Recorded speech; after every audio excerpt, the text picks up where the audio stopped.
Pwede ba kitang makausap? Hindi ko alam kung sasabihin ko to sa'yo pero may nakita ako kagabi. Ha? Anong nakita mo? Pagka-uwi ko mula sa paghahanap, nakahiga ako. Pero pagdilat ko parang nasa ibang lugar ako eh. Hindi yun panaginip. Oh, mararamdam ko hindi yun panaginip. Yung lamig, yung hangin, yung lupa. May mga puno sa paligid pero kakaiba. Kumikinang ang dahon. Tapos nandun si Noel, nakatayo siya. Tinitingnan ako. Pero hindi siya nagsasalita. Sigurado ka bang panaginip lang yun? Hindi ako sigurado pare. Pero ang sunod na nangyari, may lumapit na babae sa kanya. Maputi, mahaba ang buhok. Hindi ko makita ang muka. Hinawakan si Noel sa balikat. Tapos, yun, bigla akong nagising. Nanginig ang katawan ko. May pawis ako kahit malamig. Bago po natin simulan ang buong kwento, kung bago pa lamang po kayo dito sa aking channel, iwag niyo pong kalilimutang mag-subscribe, like, share, and comment. Malaking tulong po yun. Maraming salamat. Umpisahan na natin ang kwento. Magandang gabi po sa inyo. Tago mo na lang po ako sa pangalang Omar. Isa ako sa mga taga-subaybay ng channel mo. Lalo na kapag gabi. Lagi kong pinapakinggan ang mga kwento habang nakahiga. Kaya ngayong pagkakataon ko, ako naman ang magbabahagi.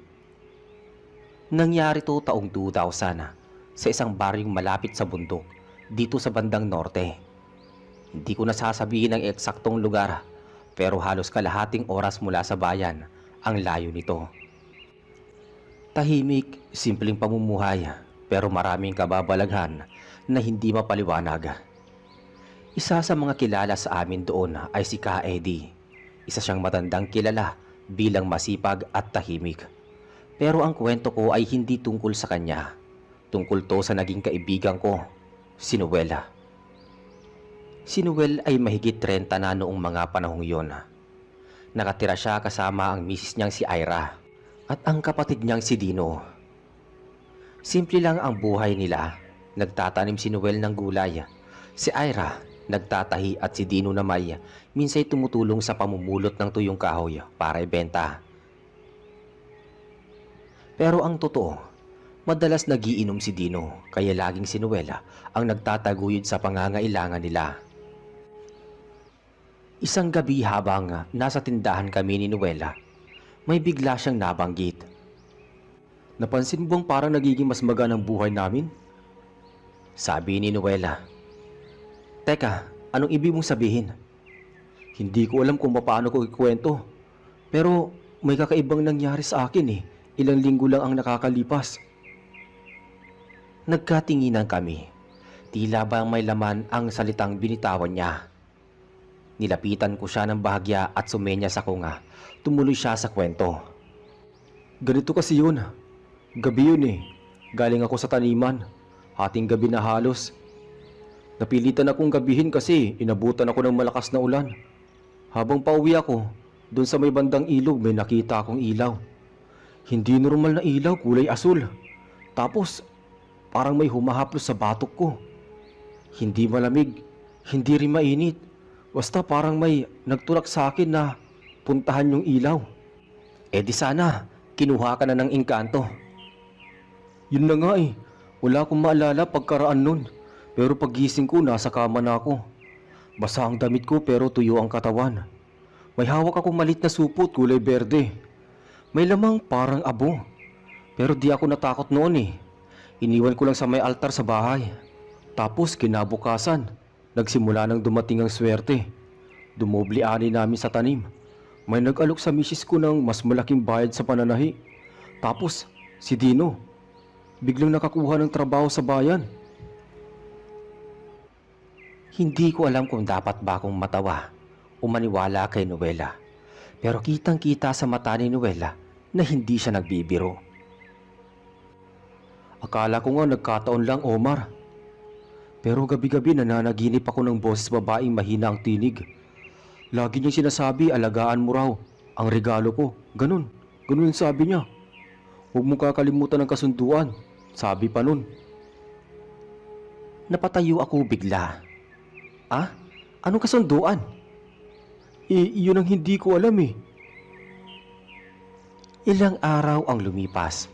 Lalo akong naging interesado sa nangyayari sa kanila. Sinasadya ko na silang puntahan tuwing hapon. Nakikita kong unti-unting lumuluwag ang buhay nila. May bago na silang motor. Nagkaroon ng masasarap na ulam sa hapag. At si Dino naman ay bihira na lang maglasing. Pero isang araw, pagdating ko sa bahay nila, nakita kong nakaupo si Ira sa may pintuan. Namumugto ang mga mata. Hindi pa siya nagsasalita pero alam kong may masamang nangyari. At ang sabi niya, "Si Noel, nawawala." Ha? Anong nawawala? Pumunta raw sa taniman kagabi pero hindi na nakauwi.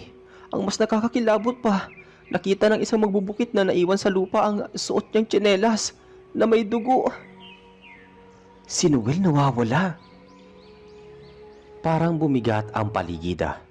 Nakatingin lang ako kay Ira habang iniisip anong klaseng dahilan para mangyari yun. Hindi ako makapaniwala. Isang araw, ang pagitan mula sa kwento ni Noel tungkol sa engkanto. Tapos ngayon ganito. Sino pa nakakaalam? Nagsumbong na ba kayo sa barangay? Tumango si Ira. Kaninang umaga pa, pero sabi nila baka daw gumala lang. Pinapahanap pa. Maya-maya, lumapit si Dino, pawisan halatang puyat. Umalis ako kagabi, kaninang alas 5. Hinahanap ko siya sa may ilog, doon sa may palayan, pati sa may looban. Wala talaga, parang naglaho, ni bakas wala talaga eh. Hindi na ako nagsalita pa. Tinapik ko lang si Dino sa balikat saka ako umalis saglit para tumulong sa paghahanap. Bitbit ko ang flashlight na luma at kutsilyo kong laging nasa motor. Di ko rin maintindihan pero may kutob ako na noon pa man na hindi basta-basta ang nangyari kay Noela. Mga bandang alas 10 ng gabi, bumalik ako sa bahay nila. Nakaupo sa may paso si Ira. Hawak ang rosaryo habang tahimik na umiiyak. Si Dino naman, nakasandal sa poste. Hawak ang kalahating bote ng gin. Hindi pa lasing pero halatang gusto niyang umpisahan. Saan kaya siya napunta? Bulong ni Ira. Baka may kinalaman sa mga panaginip niya. Sabi ko naman. Anong panaginip? Sabay tingin ni Dino sa akin. Hindi kaagad ako sumagot. Pinili kong hintayin lang si Ira ang magsalita. May kinuwento si Noel kay Omar nung isang araw. Tungkol sa ilaw na nakita niya sa babaeng bumubulong sa panaginip niya. Paliwanag ni Ira kay Dino. Yung sinasabi niyang alagaan mo ang regalo ko. Narinig ko na yun minsan eh. Akala ko inaantok lang siya. Singit ni Dino. Napatingin kami sa isa't isa. May katahimikang nakabibingi. Parang sabay kaming napaisip na baka guni-guni lang ang lahat. Baka may kasunduan nga na hindi niya alam na tinanggap niya. Kinabukasan, naghanap ulit kami kasama na ang ilang tanod, pati yung kapitan. Sinuyod namin ang taniman ni Noel pati ang kagubatan sa may likod. Mga alas 2 ng hapon, biglang may sumigaw. Nandito kami! May nahanap kami! Naguunahan kaming lahat papunta sa kinaroroonan ng sumisigaw. Doon sa paanan ng isang malaking punong balete, nakalatag ang punit-punit na kamiseta ni Noela. May bahid ng dugo ang kwelyo at sa may gilid ng puno may mga ukit. Hindi salitang Tagalog, hindi rin mukhang sulat tao. Parang sinaunang letra na hindi ko mapaliwanag. Walang katawan, walang bakas kung saan siya pumunta. Sabi ng tanod. Umuwi kaming bitbit ang kamiseta. Walang makapagsabi kung anong posibleng nangyari. Ang mga matatanda nagsimulang magbulungan. Engkanto raw o kaya anino. Yung iba naman sinasabing baka napagtripan ng masasamang loob.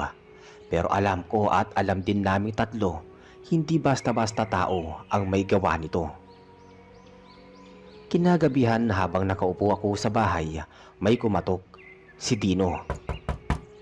Pwede ba kitang makausap?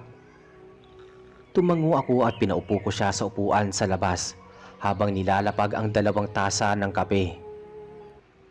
Hindi ko alam kung paano sasabihin to sa'yo pero may nakita ako kagabi. Anong nakita mo? Pagka-uwi ko mula sa paghahanap, nakahiga ako. Pero pagdilat ko parang nasa ibang lugar na ako. Hindi yun panaginip, Omar. Ramdam ko yun, yung lamig, yung hangin, yung lupa. May mga puno sa paligid pero kakaiba. Kumikinang ang dahon tapos nandun si Noel nakatayo. Tinitingnan niya ako pero hindi siya nagsasalita eh. Sigurado ka bang panaginip lang yon? Hindi ako sigurado. Pero ang sunod na nangyari, may lumapit na babae sa kanya. Maputi, mahaba ang buhok. Hindi ko makita ang muka. Hinawakan si Noel sa balikat tapos bigla akong nagising. Nanginginig ang katawan ko. May pawis ako kahit malamig. Yun ba yung babaeng sinasabi niya? Baka nga eh. Pero teka, may sinabi pa siya sa panaginip ko. Boses niya mismo. Sabi niya, Dino, huwag kang lalapit. Hindi pa tapos ang kasunduan. Biglang tumayo si Dino. Parang hindi na mapakali. Uma, baka ako na ang susunod. Kalma ka lang. Hindi natin alam kung anong kasunduan yun at kung totoo ngang engkanto. Baka may paraan para makausap natin sila. Teka, paano? Hindi ako sumagot pero may naalala ko. May isang matandang babae sa kabilang baryo. Si Aling Berta. Maraming nagsasabing may alam siya sa mga di nakikitang nilalang. Kahit may mga nanlalait sa kanya, may mga bumabalik at nagsasabing gumaling daw sila o kaya'y natupad ang hiling. Doon ko naisip na pumunta. Kinabukasan maaga pa lang, nagpunta na kami ni Dino kay Aling Berta. Matagal naming hinintay na buksan ang gate. Pagbukas niya ng pinto, tinignan niya kami mula ulo hanggang paa. Kayong dalawa, may dalang mabigat. Pumasok kayo. Tahimik kaming pumasok. Ang bahay niya ay puno ng dahon, bote at mga palamuti. Parang luma na ang lahat pero maayos naman. May nawawala sa inyo, tama?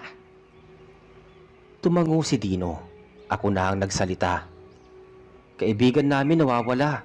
Tapos may kakaibang panaginip. May babaeng parang engkanto. Hay, hindi engkanto ang kumuha sa kanya. Napatingin kami pareho sa kanya. Kundi ikaw, Dino. Ikaw din ang dahilan. Anong ibig mo sabihin? Taka at galit na tanong ni Dino sa matanda. Kayo ni Noel, magkasama sa isang kasunduan. Pero isa lang sa inyo ang pwedeng piliin. Isa ang tatanggap ng biyaya, isa ang babawiin. Tumayo si Dino, umiiling. Hindi ko alam to. Hindi ako nakipagkasundo. Hindi kailangan ng pahintulot kapag ikaw ay nandoroon. Sa mundong iyon, sapat na ang presensya mo. At kung ano ang sasabihin nila, iyon ang batas. Napaupo ulit si Dino, halatang wala siyang masabi. Anong pwede namin gawin? Tanong ko naman. Kailangan niyong bumalik. Kailangan mong harapin ang babaeng iyon. Pero hindi ka pwedeng pumasok sa mundo nila ng basta-basta. May ritual.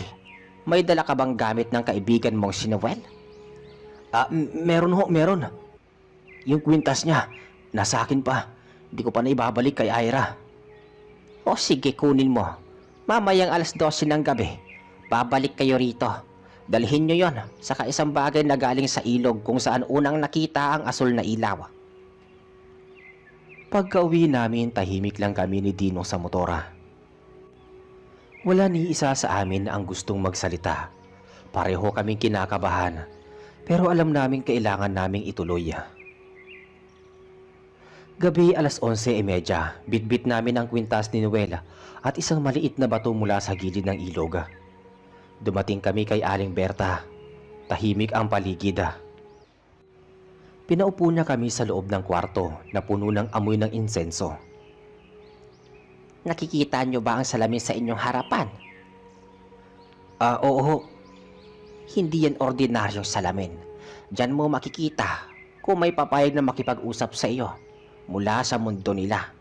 Pero tandaan mo, Dino, kung anong makita mo, huwag kang magsasalita hanggat hindi ka kinakausap. Tumango si Dino sa panuto ng matanda. Sinindihan ni Aling Berta ang kandila at ipinatong ang kwintas sa gitna. Pinikit niya ang mga mata at nagsimulang bulungan ang isang dasal na hindi ko naintindihan. Parang hangin sa paligid ay biglang lumalamig. Maya-maya, biglang tumigil si Aling Berta. Tumingin kay Dino. Tumitig si Dino sa salamin. Ako naman, napatayo sa kaba. Pagtingin niya, bigla siyang nanigas. Nanginig ang labi niya. Parang may gusto siyang sabihin pero pinipigilan niya. Dino, may kinakausap ka na ba? Parang walang hangin sa paligid habang nakatitig si Dino sa salamin. Nakahawak siya sa gilid ng mesa. Parang pinipigil ang sarili niyang magsalita. Nanginginig ang panga niya. Sa loob ng salamin parang may anino na unti-unting lumilinaw. Hugis babae, maputi ang balat, mahaba ang buhok pero walang mukha.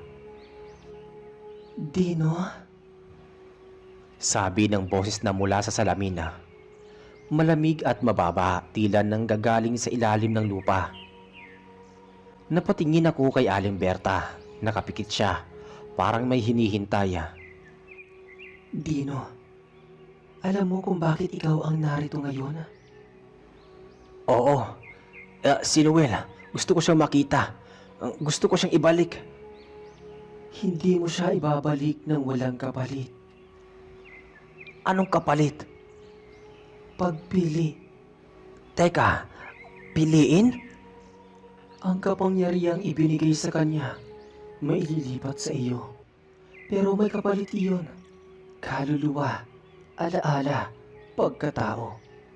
Hindi ka na magiging ikaw. Hindi ka na babalik bilang si Dino. Napatingin ako sa kanya. Hindi ko alam kung anong nasa isip niya pero halatang nanginginig ang kamay niya. Kung hindi mo pipiliin ang kapangyarihan, mananatili siya sa amin.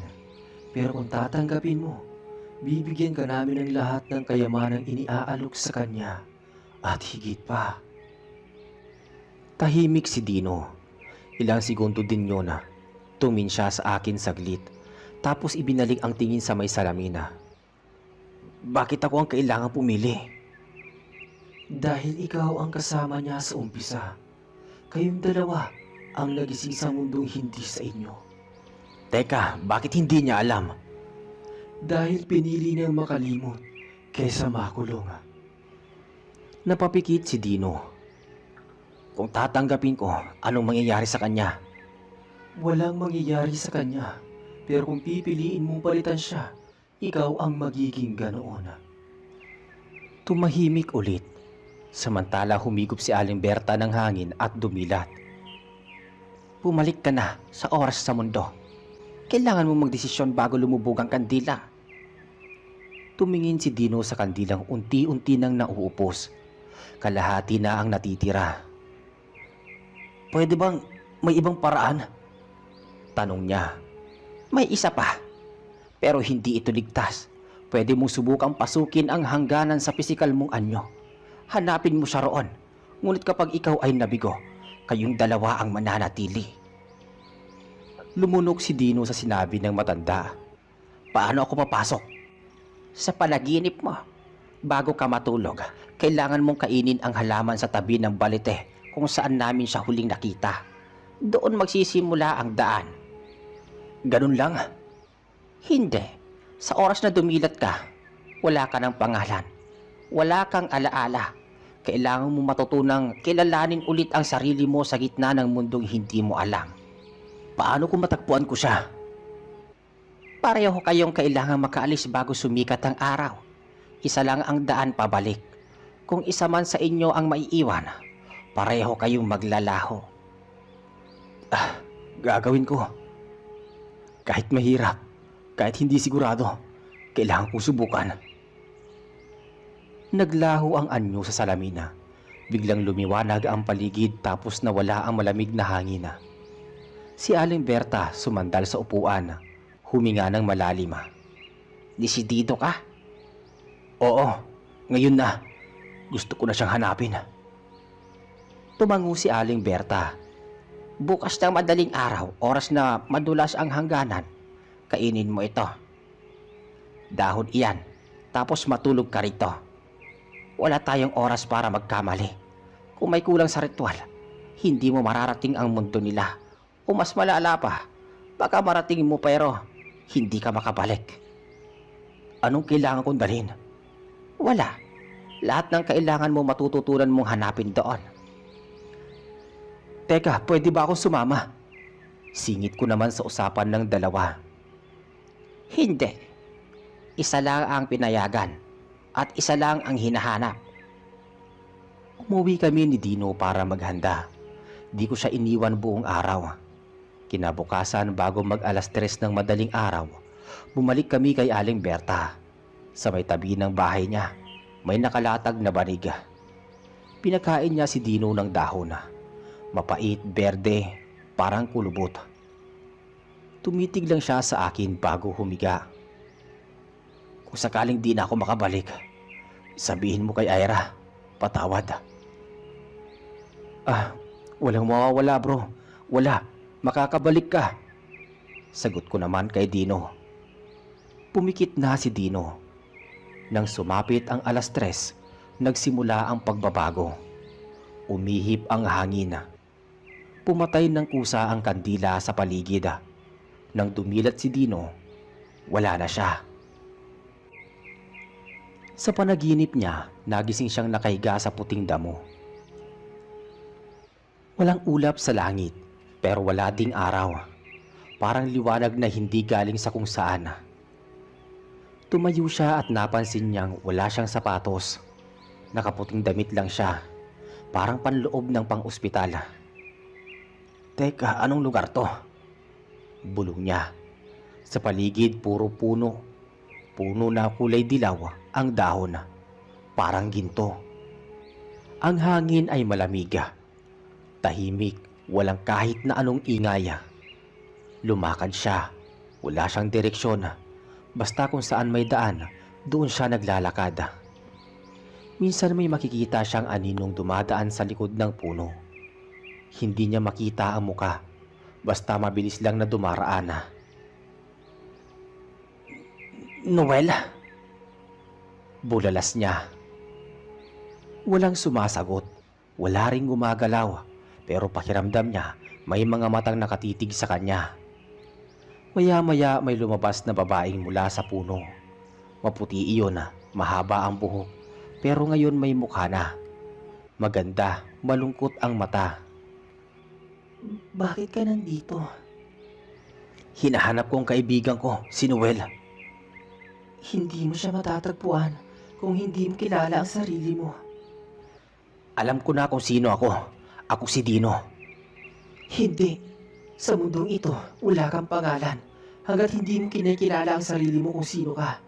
Sabihin mo, ano ang hinahanap mo? Si Noel. Si Noel ang hinahanap ko. Hindi. Ano ang totoo mong hinahanap? Natigilan siya. Tumingin sa paligid tapos bumulong. Patawad. Gusto kong humingi ng tawad sa kanya. Hindi ko siya pinaniwalaan. Iniwan ko siya. At ngayon, wala na siya. Kung ganon, hanapin mo siya sa loob ng alaala mo. Biglang lumiwanag ang paligid. Parang sumiklab ang langit. Napapikit si Dino. Pagdilat niya, nasa ibang lugar na siya. Palengke. May mga taong namimili pero wala siyang marinig. Tinignan niya ang paligid. Sa dulo ng palengke, may batang lalaking nakatayo. May hawak na laruan. Noel? Ngumiti ang bata pagkatawag niya. Tapos tumakbo. Hinabol na ito. Paliko-liko sa gitna ng mga lumang iskinita. Hanggang sa makarating siya sa isang lumang silida. isang abandonadong classroom. Doon sa loob, may lalaking nakaupo. Nakatalikod, may hawak na piraso ng papel. Dino? Noel? Pagharap ni Noel, parang hindi ito tumanda. Mukhang 17 taong gulang pa rin. Katulad noong huli nilang sabay na naglalaro sa computer shop. Ngumiti ito pero halatang pagod. Anong ginagawa mo rito? Tanong ni Noel. Sinusundo kita. Teka, bakit? Dahil hindi pa tapos ang kwento natin. Umiling si Noel. Hindi mo ako dapat sinusundan. Pero salamat. May paraan pa para makabalik tayo. Pero kailangan natin magmadali. Tumayo si Noel. Alam ko ang daan palabas. Pero hindi ako sigurado kung bukas pa yon. Anong ibig mong sabihin? Sabi ni Dino. Kapag hindi natin narating ang hangganan bago magbukang liwayway, mawawala ang daan. Matutulad tayo sa mga nakikita mong anino. Tumango si Dino. Saan tayo dadaan? Sa saglit na pagtatagpo ng kanilang mga mata, alam nilang parehong handa silang sumugal sa oras na yon. Tumakbo sila palabas ng classroom papunta sa direksyong tila tinatawag sila ng hangin. Tumakbo sila ni Noel sa gitna ng puting damo habang ang kulay ng langit ay unti-unting nagbabago. Kanina'y kulay abo lang pero ngayon parang may bahid na ng kahila. Hindi sila sigurado kung ibig sabihin nun ay papalapit na ang liwanag ng araw.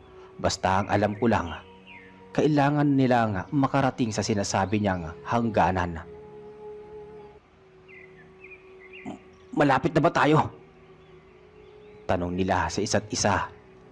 Oo, pero kailangan nating dumaan sa ilog ng anino. Sagot ni Noela. Doon madalas nauhuli ang mga katulad natin.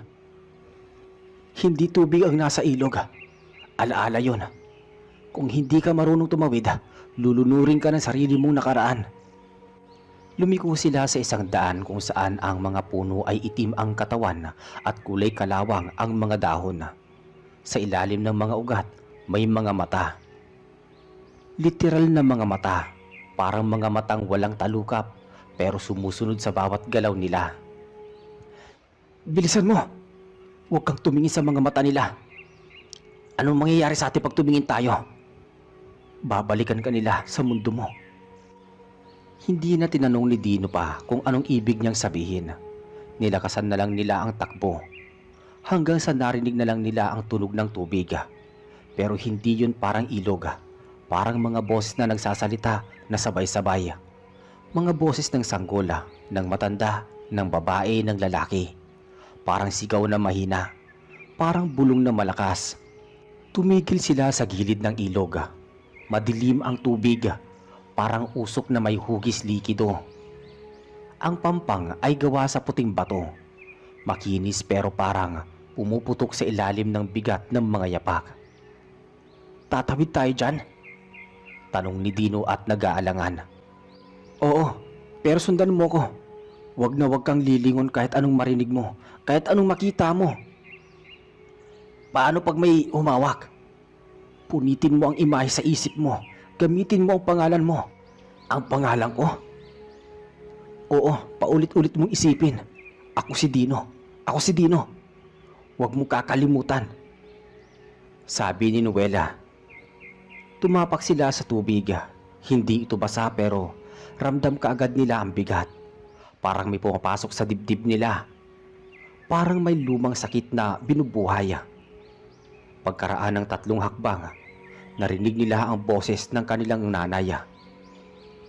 Dino anak, tulungan mo ako. Lilingon sana si Dino pero agad siyang napapikit. Ako si Dino, ako si Dino, ako si Dino. Bulong niya habang patuloy sa paglalakad. May humawak sa braso niya. Mainit parang kamay ng batang umiiyak. Kuya, huwag mo akong iwan. Hindi pa tayo tapos maglaro, hindi ba? Hindi to totoo.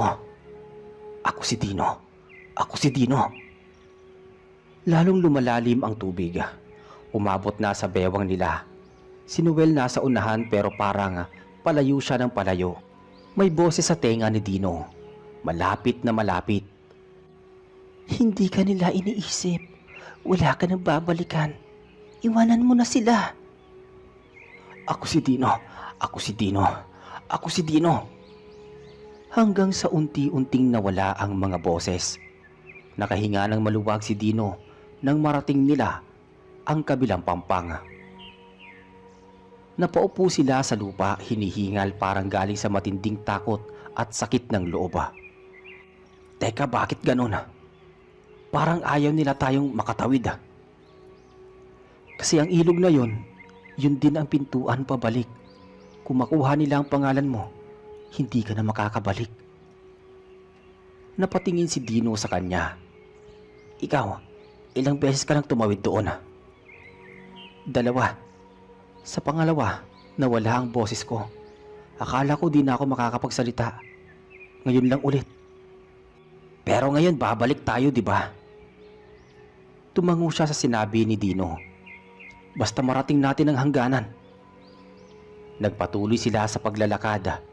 Sa daan may mga kakaibang nilalang na dumaraan. May mukhang tao pero ang katawan ay hayop. O minsan pabaliktad ang muka. Hindi nakatingin ang mga ito sa kanila. Parang wala silang pakialam. Pero alam mong hindi sila tao. Maya-maya dumating sila sa isang parang abandonadong simbahan. Napakarumi. May gumuhong kampanaryo. Sa loob may altar na may ilaw na kulay asola. Sa gitna ng altar may pintuan, hugis arko. Gawa sa ugat ng kahoy at sa loob nito ay parang langit na may ulap na umiikot. Yan ang hangganan. Sabi ni Noela, kapag tumapak tayo dyan, pwede na tayo magising sa mundo. Pero may bantay. Hindi pa man niya natatapos ang pagsasalita, may lumabas sa gilid ng altar. Matangkad na nilalang, halos 3 metro ang taas. Nakaitim at walang muka. May hawak na mahabang baston na parang ugat din ng puno. Bawat hakbang nito, naglalaglag ng alikabok sa may sahiga. Alam niya kung sino ang dapat makaalis. Kung hindi ka nakikilala ng daan, ikaw ang kukunin niya. Paano malalaman? Sa pagdaan sa ilalim ng arko. Kung makatawid ka, tanggap ka ng daan. Kung hindi. Teka, hindi ba't sinabi mo pareho tayong pwede makakabalik? Pwede, pero sa isang kondisyon. Pareho tayong kailangang buo. Walang mawawala sa pangalan. Walang takot, walang pagsisisi. Huminga ng malalim si Dino. Buong puso akong handang bumalik kasama ka. Ngumiti si Noela. Ako rin naman. Sabay silang lumapit sa arko. Habang papalapit sila, tumitig sa kanila ang bantay. Parang kahit wala siyang mata, kita niya ang kaluluwa nila. Huminto sila sa harap ng pintuan. Sabay tayo. Sige. Naglakad sila. 1, 2, 3 hakbang. Mainit ang paligid, parang lumiliyab ang hangin. Pero hindi nasusunog ang katawan nila. Nang makarating sila sa mismong gitna ng arko, biglang humuni ang baston ng bantay. Parang busina sa ilalim ng lupa. Umalingaw-ngaw iyon. Napalingon siya kay Noela. Nanginginig siya dahil may kulang. Ang tanong sa kanyang isipan ay ano? Pangalan ko. Hindi ko pa rin matandaan ang lahat. Sabihin mo. Hindi ko alam. Noel, anong apelyido ko? Sabi ni Dino bigla. Maya-maya pa biglang umangat ang baston ng bantay. Tinutok sa kanya. Noel, sabihan mo ko. Kahit nickname lang, anuman. Dino pala ang pangalan ko. Dino! Pagkasabi nun parang may sumiklab na liwanag sa paligid. Ang baston ng bantay ay bumaba. Tumigil ito at tumingin sa kanila at umatras. Kumislap ang buong arko, parang nahulog sila sa liwanag. Nagising silang basang-basa ang katawan. Nasa sahig sila ng bahay ni Aling Berta. Si Noel nasa tabi niya. Nakahandusay pero humihinga. Agad akong lumapit sa kanilang dalawa. "Bro, gising na." Dumilat siya at ngumiti. "Nakabalik kayo. Nakabalik tayo." Tumayo si Aling Berta. "Wala pa rin kayong kayamanan, pero ang pinili ninyo ay mas higit pa roon." "Hindi na namin kailangan yun," sabi ni Dino. Tinulungan kong tumayo si Noela. Nakayuko siya, parang pagod na pagod. Pero malinaw ang mga mata niya. Parang wala na ang bigat na matagal niyang dala. "O saan tayo pupunta?" tanong niya. "Sa bahay mo. May naghihintay sa'yo doon." Kinabukasan nagkita sila ni Noela sa plaza. Kasama na namin si Ira.